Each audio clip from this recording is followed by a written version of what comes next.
Hello, welcome to an episode of The Single Guys. The Single Guys. And today we have a special guest, and he's not single. Yep. So today is actually the Single Guys Plus. plus one married. Introduce yourself, married man. Hi, my name is Kenny Yong. Yep, that's right. Kenny Yong is here. He is one of our few friends. Actually, no, we have a lot of friends who are married.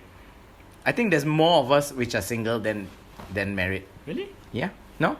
I think it's quite a good amount of people actually that's married. So, okay. Kenny got married 2 years ago. 3. 3 years ago. 3 years ago. And we were all the hang tai, meaning we were the groomsmen. I don't know what is it in English. Groomsmen. Groomsmen? I think so. Yeah. What I think that sounds about right. Yeah, it should be groomsmen. Yeah. So, we were all the groomsmen, and we were involved from start to finish, I guess. We were involved from planning, executing not the wedding, but bits and pieces of the wedding, the boys' trip, yada yada, all this stuff. So, the reason why we have a married man today is because we want to talk about commitment. And you can't ask single guys about commitment. I mean, I can talk about commitment, but because I'm not committed to anyone but myself, I'm obviously the wrong person to talk about commitment. Yes, that's right. I mean, it's true, right? How you can't ask someone who's not even in that field to talk about that Yep. subject. Like, I can do sales, so I can talk about sales, but you don't ask me to talk about I don't know, technical stuff. You can talk about technical stuff, Yeah. right? Okay, so so first things first. We'll get Kenny on the mic. Yeah. So I'll just ask you a series of questions, and then you just tell me what it's like. Mm-hmm. Okay. So first, and by the way, Kenny's wife is in here as well. She's actually in the background. She's in the background, but so you can hear a bit of laughter because she will be, I don't know, this is like a test of Kenny's commitment vows. This makes it more fun for us anyway. Okay. Very much so.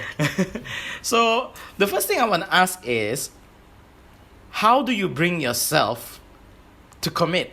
Because I have this particular issue. I've spoken about this on the podcast where I know Des is somebody who wants to find that someone and commit.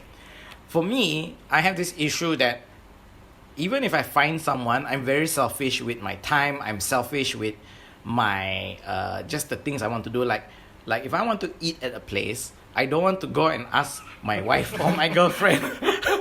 Like, honey, where do you want to eat? Or B, where do you want to eat? It's like, I can't do that. I'm like, I want to eat Kolo Mee now, and I will go and eat it now. So, I mean, this is just one of those things about commitment. How do you realize, or how do you know that, okay, I want to eat chicken wing today, but my wife wants to eat Italian, so I will go and eat Italian. How do you do that? Well, I think for myself, basically we'll both compromise. So basically, Compromise is such a foreign word to me.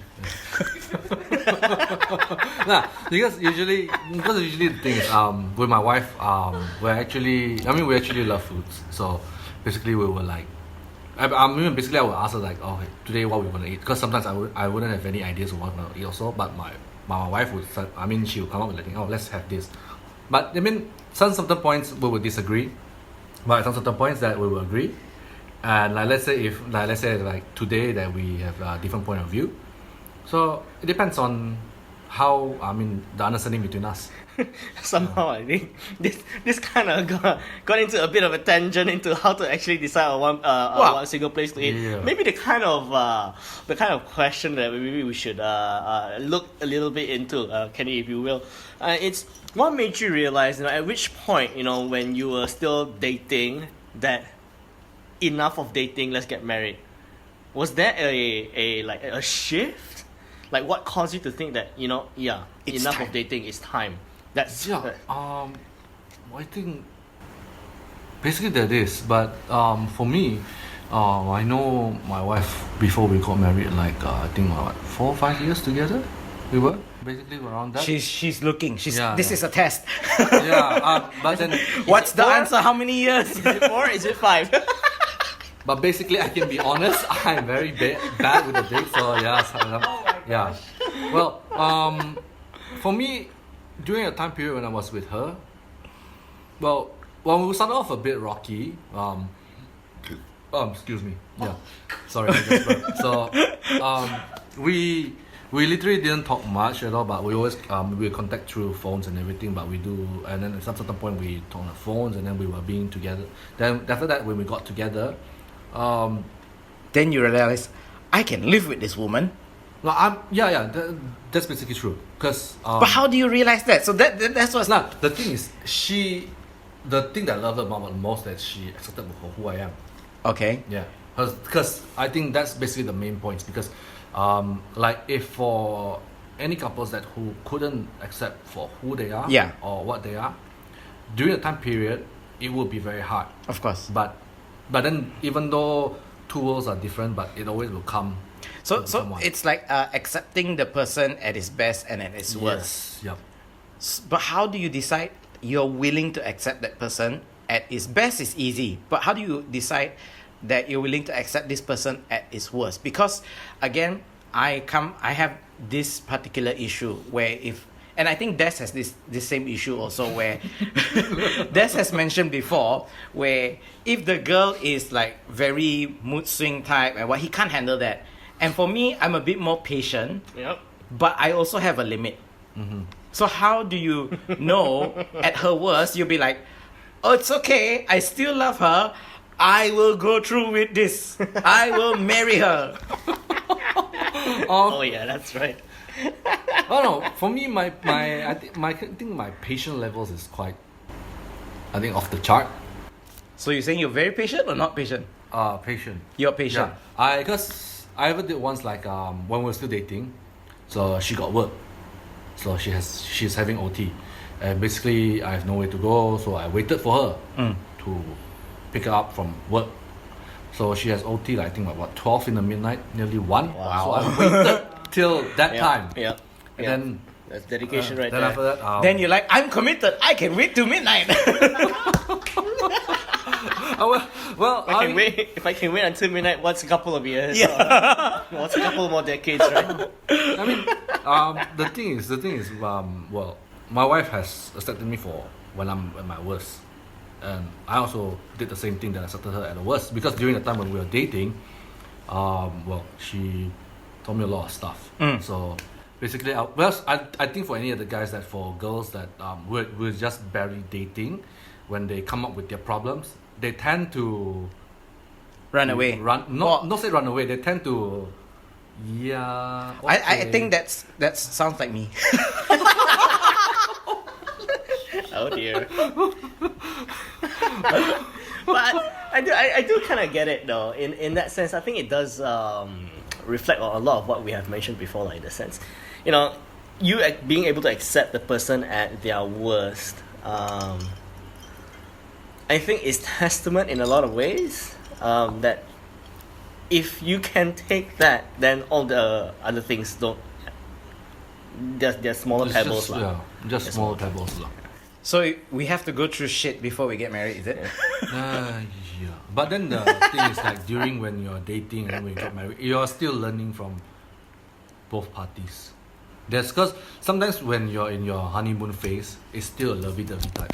But when you got married, That's always the best. that's where No, that's true though. Yeah. But that's true. What I would say, these type of things, right? When you, let's say, if you were to give advice to somebody else, to me, it's a little bit like a double-edged sword, because at the same time, you don't really want people to go through that kind of hardship, to only then realize if they want to spend, the rest of their life with this person. So let's say, let's maybe take an average couple, for example. If nothing significant is happening in their life, they're just cruising by, what would your advice be to them then?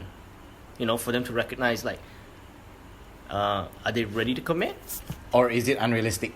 Yeah, or is it unrealistic, right? Because we do know of, friends. You hear a lot of stories where people date 4, 5, 6, 7, 8, 9 years, 10 years before even getting married. So at one point, all these things become blurry. You don't know when to commit. Should you commit? Because then it's already like, Like we have a particular friend that came on that trip with us. That was, Yeah. we remember that guy, right? Yeah. So he had this issue. He had this issue where he was dating this girl forever, and both of them didn't know when to commit. So what? Do you remember what? Because I know you spoke to him, right? Let's not mention any names, but you know who I'm talking about. I think so. He cooks stuff. Okay, I think I got that. So what was the advice you gave to him when? Because I remember he said like, "Oh, I want to." I think they were engaged, right? Were they? Yeah, I know. They were already engaged, No, they're not. I don't think they're. but they were dating for a long time, They were Oh, dating yeah, for a long yeah, time, yeah. and he wanted to get married, but he didn't have that level of commitment, or somehow he couldn't commit. What advice did you give to him with regards to commitment? Like, what do you remember? What you told him? I doubt that I remember anything on that.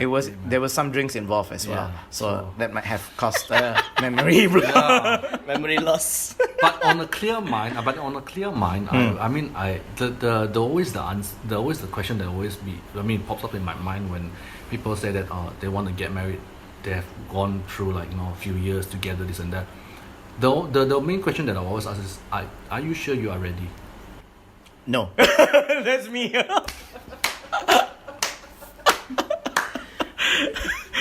I know you're not asking me, but I already tell the answer. No. Yeah, because sometimes when I ask people that, are you ready to get married? Because for me, during that time, people did ask me that, are you sure you're ready to get married? But that's the thing, though. I feel like with natural human tendencies, right?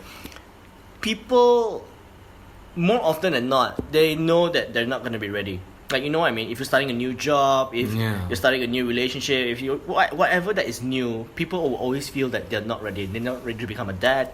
They're not ready to I don't know, like take that jump.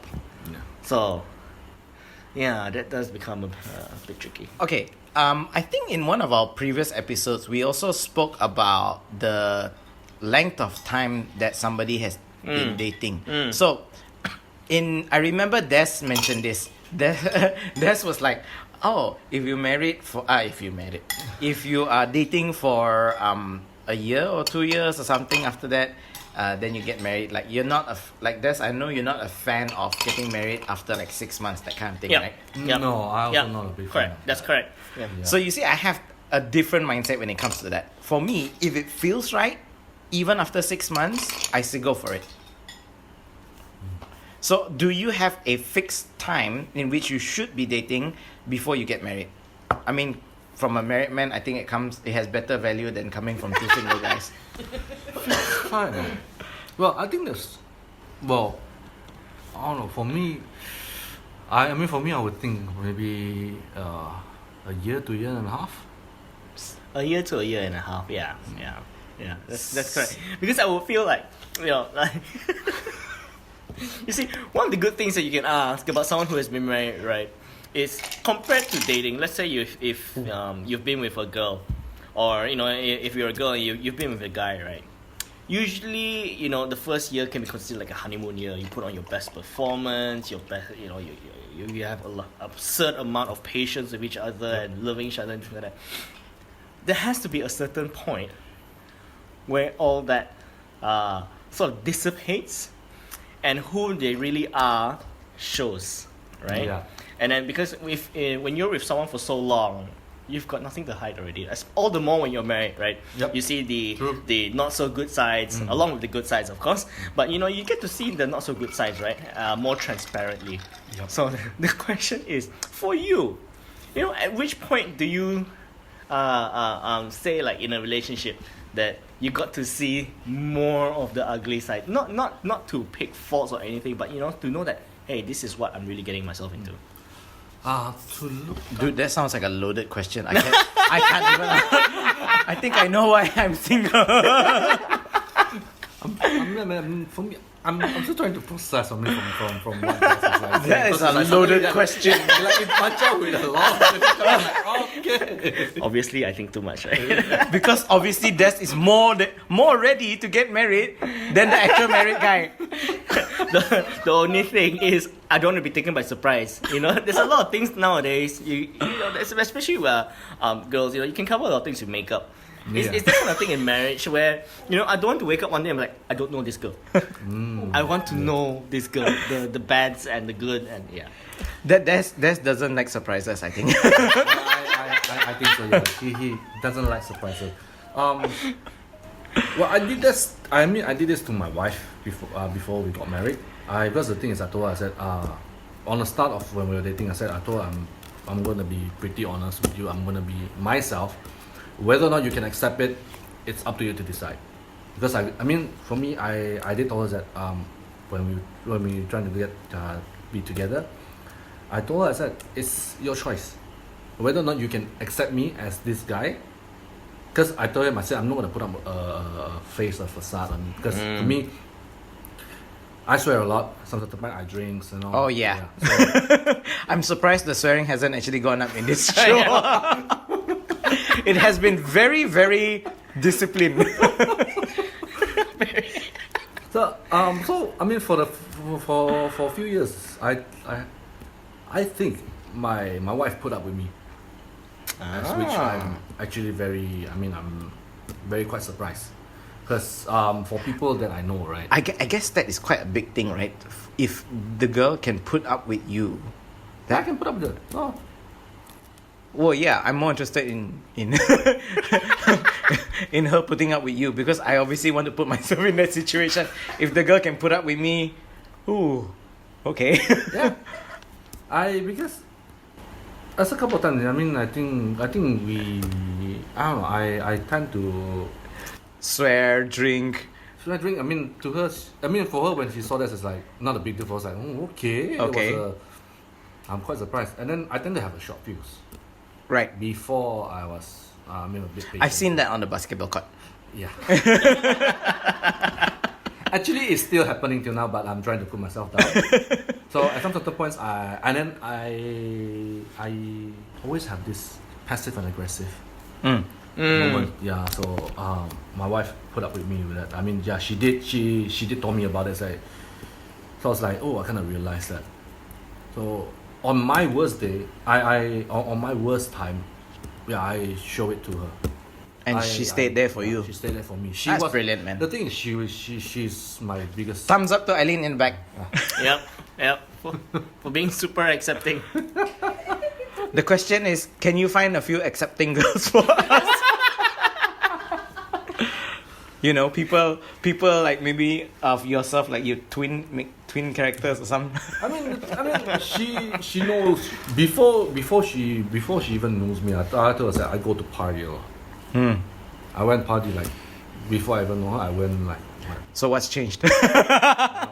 Oh yeah, it's definitely a lot of things has changed. it might be the age catching up. Because now, like, when you think about weekends, like maybe But you see, right? Age is not the entire truth, and not the extent of it, because we do know a lot of people who are older who still go party like almost every single day, or at least 3-4 times a week. Well, the thing is, I was trying to know that how they can put up with that, because literally I feel very tired. That sounds like age Yeah. to me, right? You party one night full time. After that, the next few nights we can just go chill. It used, well, at least I know for me, I used to be able to go drinking, go at least overseas. You go pubs, clubs every day, and you'll be fine to go school the next day. Yeah. But nowadays, it's like I drink on one Friday, and I'll take a whole week to rest. Oh yeah, true. That's what all happened to me. Yeah. But I mean, And she accepted that lah. yeah. I mean, she saw a lot of pictures of me, so yeah. I'm not trying to hide anything. So yep. So what about the other side of things where so I know you do in terms of work, you do work for a big organization.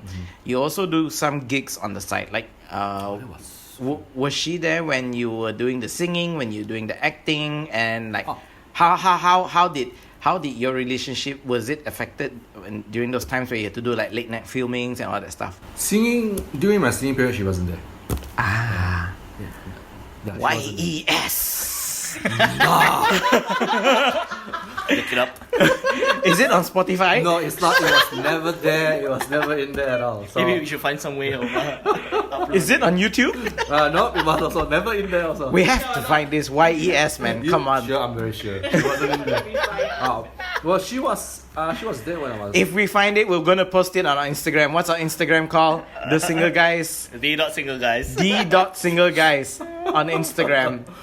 She was there when I was doing my filming. Yeah. Well, I mean, it was tiresome. It was very tired, you know. Every like some few days I had to shoot till like early in the morning and then go work. Oh, the yeah. next Yeah. day. How was that? Like did it cause any friction or with your schedules and stuff? And I know because you live very far.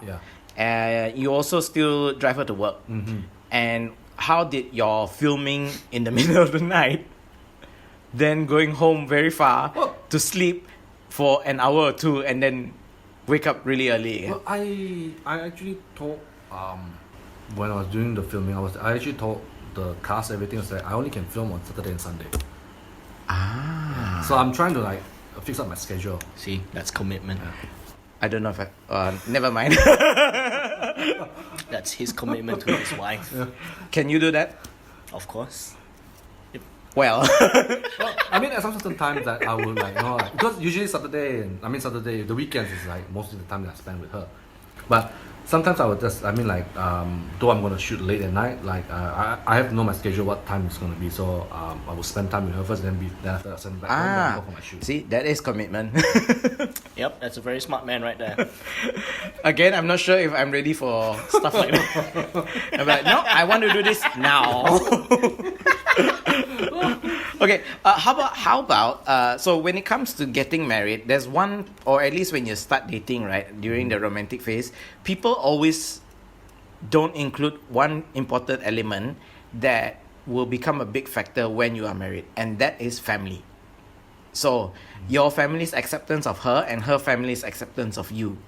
So how did that conversation come about? How did it happen? And how did you know that your family was accepting of her and vice versa? Oh, this one, I think would be, I don't know, to me it'd be quite interesting because when I first get to know her, well, her parents doesn't really like me at all. Because I smoke, I got tattoos. Oh. Well. That's the main factor. And then because the thing is, well, as for Des and you, Jason, you also know that I usually just go out wearing basketball jersey. Oh yeah. So As you are now. So I mean, for me, that's where I am. I tend to just show them who I really are, not try to hide it at all. But Yeah. during the first few times when I sent her back home, well, her parents doesn't really like it when they saw me. I mean, I don't know what's the conversation going in between with her and her parents. But after, I suddenly feel like I need to call Eileen. but after I think like a couple of months in, so the thing is, I show them the side that which even people with tattoo doesn't mean that they are bad. Yep, I always have to make this argument. For me, I do also. Yeah, for For sure. me, I do also. Plus this. Des, you never had this problem. You don't have a tattoo and you look like a decent guy. Yeah. No, this always happens. You weren't born with an angry bitch face like I was. I'm gonna use that to my advantage and only get a tattoo after I get married. Okay, what's the point? But all right. And then, I mean, during the time with the parents, right, I actually show them that when people that have tattoos wasn't really a bad guy after all. I mean, I told them, I said, tattoos is, for me, is body arts. Yep. I like body art. So, then during the phase when they started to try to, I mean, like, I think they started to really understand me. So they accepted me for who I am.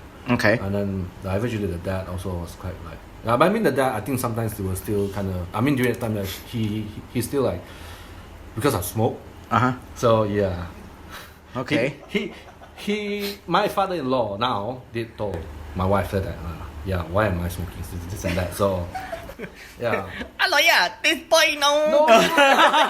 he smoked. He drink and he Smoking, got tattoos. drinking, no good husband. Yeah. He no make good husband. I think this is the part for me we can ask Eileen, you know. What did the dad actually say? Maybe we can bring her in for the next Part one. two. Yeah. So then, If you guys want to know, you know, gotta stick around, eh? then so on my side, on my parents' side, my parents was when I told them, say, I got a girlfriend now. They were like celebrating like it's Christmas. So okay, I forgot to mention this. Myself and Kenny are related, Yeah, to call me uncle. and on this side of the family, I can safely say we are quite chill. Yep. We're quite accepting. Like regardless what happens, if you bring in a nice girl, if you bring in a tattoo girl, if you bring in a Muslim girl, it doesn't matter. They're still quite accepting. So Yep. this part of the family, I can understand, and I can see why that when you brought Eileen in, I can see why they celebrate. Yeah. And usually like every like if there's a family gathering, if she can't make it, I mean I'll have like a bit of earful. Sometimes like they will say, hey, why she's not here? Where is she? Why is she doing here? I was like, dude, She's not my wife yet. I'm here, so why? I'm family. Then when and after that time period when I told them say I'm gonna propose to her, my mom was chill, was same as my dad. They were chill, but I know inside them they were like Yeah! finally. Grandchild coming! No, they were happy. So Maybe they even ask, shotgun ah? Accident ah? so that's why on this side when I brought her along to all my family gatherings, she was very surprised. So okay, one of my exes did not like attending my family functions, and she, with the exception of my grandfather when he was alive at that time, she barely spoke to any of my other relatives, and for me, this was a big, not say it was a big no, but it was a red flag. Yeah, it would be. It would be a red flag. So that even though I stuck with her for a long time, she never made the effort lah. And the thing is, when I tried to make the effort to get to know her family, she didn't like it. Yeah. Well, it doesn't help that she didn't get along with a lot of her family also lah. So she was that child. She was the black sheep. Oh, okay. So she didn't get along with a lot of her own family members. So obviously she didn't want me getting along with them. And I didn't get why she didn't want to get along with my family members, my cousins, my uncles and all that. Pure pressure. I think it's because she was brought up in a family that didn't really show a lot of love. Yeah. So she didn't know how to show emotions, and then it spread to her extended family. Yeah. So her extended family and my extended family, it just didn't compute in her head. Yeah. So that was a red flag for me lah, the family part. I mean, for me, it would be a red flag also. For me, it would totally be a red flag because, when two person got together, right? They actually have to accept both our family sides. For marriage lah. If you tend to go longer, so yes, Correct. because the thing is, once if you got married and then both sides, you can't get together with your other house family, and then your other half couldn't get with your family. Yeah, it would be a. Oh, I have one more funny story. I have another ex that I met her family before we were even together. That was another red flag. It was a different kind of red flag. Oh, wow. Wow. I remember. So it was 2 weeks before. 2 weeks before we were actually together, and I think that was 2 weeks before we were actually together.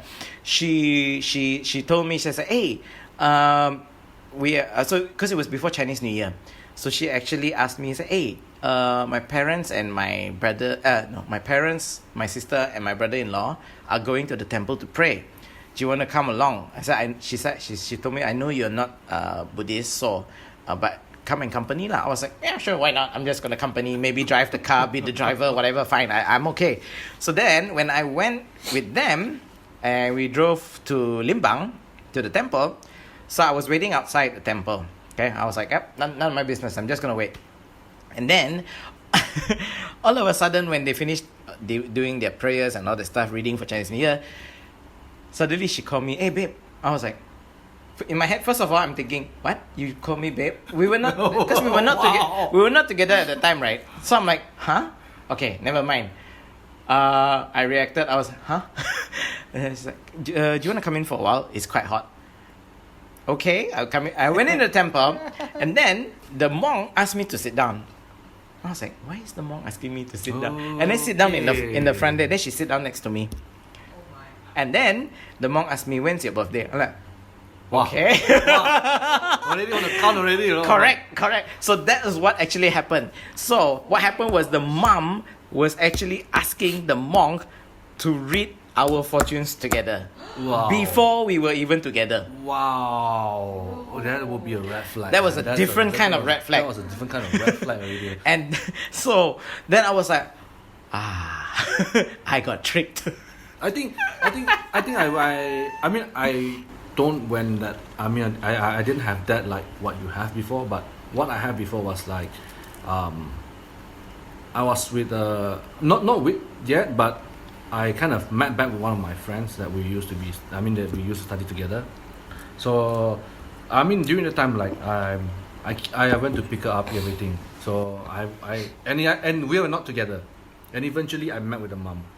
So with the mom and the dad. So we talk. I mean, we chill together a lot. We talk a lot. Then, we hang out quite some time. And then they interview you. No. The thing is, they didn't interview me, but the girl that I knew suddenly told them, "Oh, we can't go out together anymore." I was like, "What?" I said, "Why? What went wrong?" You failed the interview. But eventually, I didn't. In my mind, I was thinking like, dude, we're not even together yet, and why we couldn't see each other again? Because the thing is, the mom and dad, that's actually, well, our family knew each other.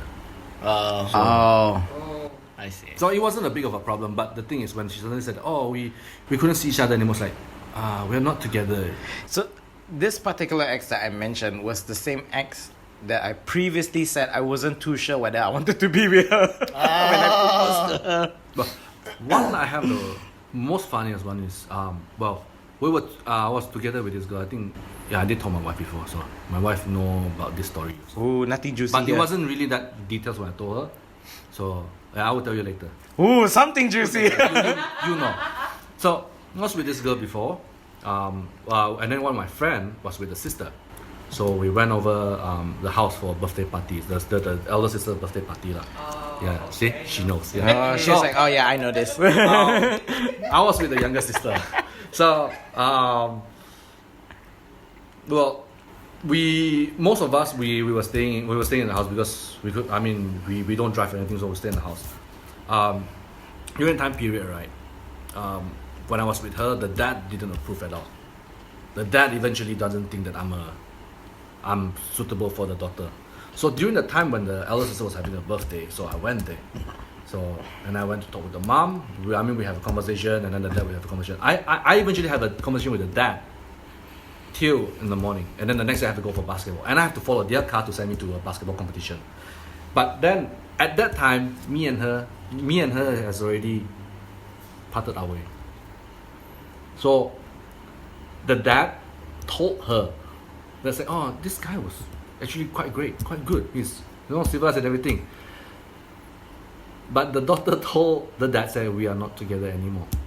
So I was like, wow. Before you even know anything about me and then that's the thing, because sometimes when we met someone that we actually wanted to go together with, but the parents doesn't really know you yet, that's where it happens, because you know that you want to walk down with this girl together already. And then that's where it actually. But for me, I understand, because I wasn't ready for anything at all during the time. Yeah, I was of course. still young. Yeah, of course. I was still minor. But yeah, it was, at least for my part, because I was already an adult when that happened. I really got shocked. I mean, Yep. I still remember what the monk said to me even. 哦，你们十生八字。 No, he said that as long as she was good to me, I will be good to her. Oh. Yeah. And for me, that sounded kind of weird at that time because I was like, of course I'm going to be good to her, right? I mean, I like her, even though I wasn't too sure.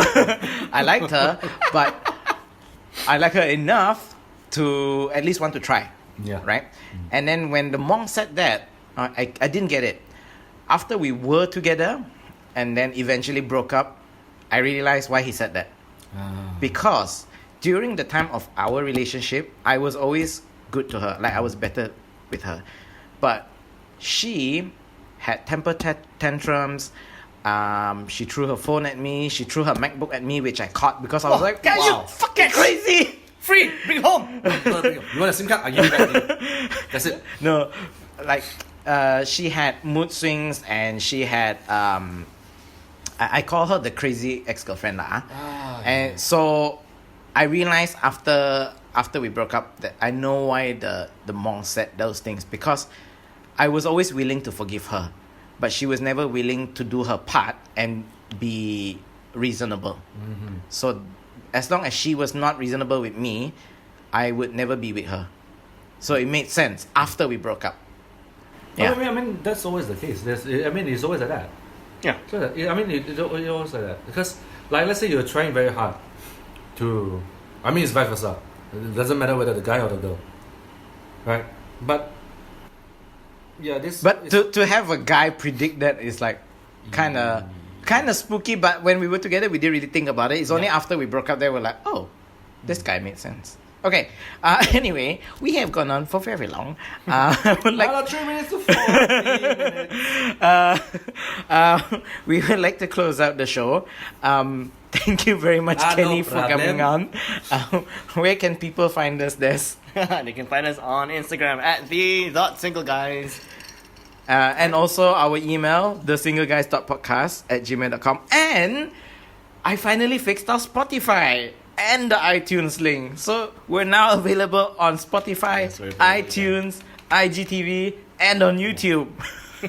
How many more channels do we need? Twitch. Maybe we'll start a Twitch. Okay, thank you everybody. Until next time, this is Jason. And this is Desmond. And we are out. Like.